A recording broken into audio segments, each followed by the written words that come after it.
My friends and the families that are never going to have their kids come back to them again.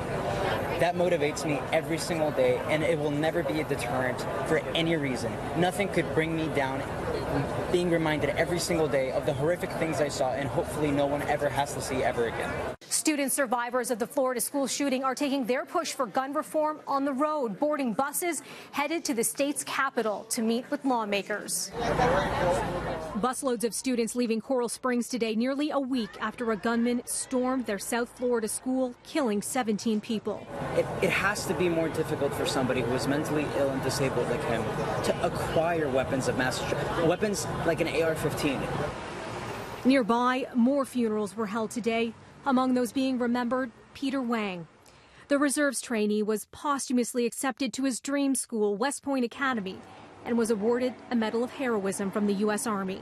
The 15-year-old was killed while holding the door so his classmates could escape. Last week's massacre has inspired a debate over gun rights in the U.S., with teens demanding action, and student organizers are getting some celebrity support from George and Amal Clooney.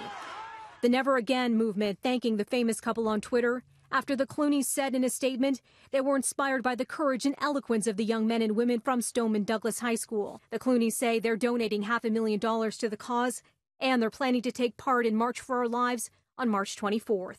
And Oprah Winfrey joining in, matching their donation. To the latest from the White House now, where Sarah Sanders held her first press briefing since the Florida school shooting. Tomorrow we'll be hosting parents, teachers, and students here at the White House to discuss efforts to ensure safety at our schools. Members of the Parkland community will be attending this listening session, as will individuals who were impacted by past school shootings, including the Columbine and Sandy Hook tragedies. Moments later, Donald Trump announcing, I signed a memorandum directing the Attorney General to propose regulations to ban all devices that turn legal weapons into machine guns. Trump on Twitter today reigniting talk about the allegations of sexual assault he's facing, posting in part, a woman I don't know and to the best of my knowledge never met is on the front page of fake news Washington Post, saying I kissed her for 2 minutes yet in the lobby of Trump Tower 12 years ago. It never happened.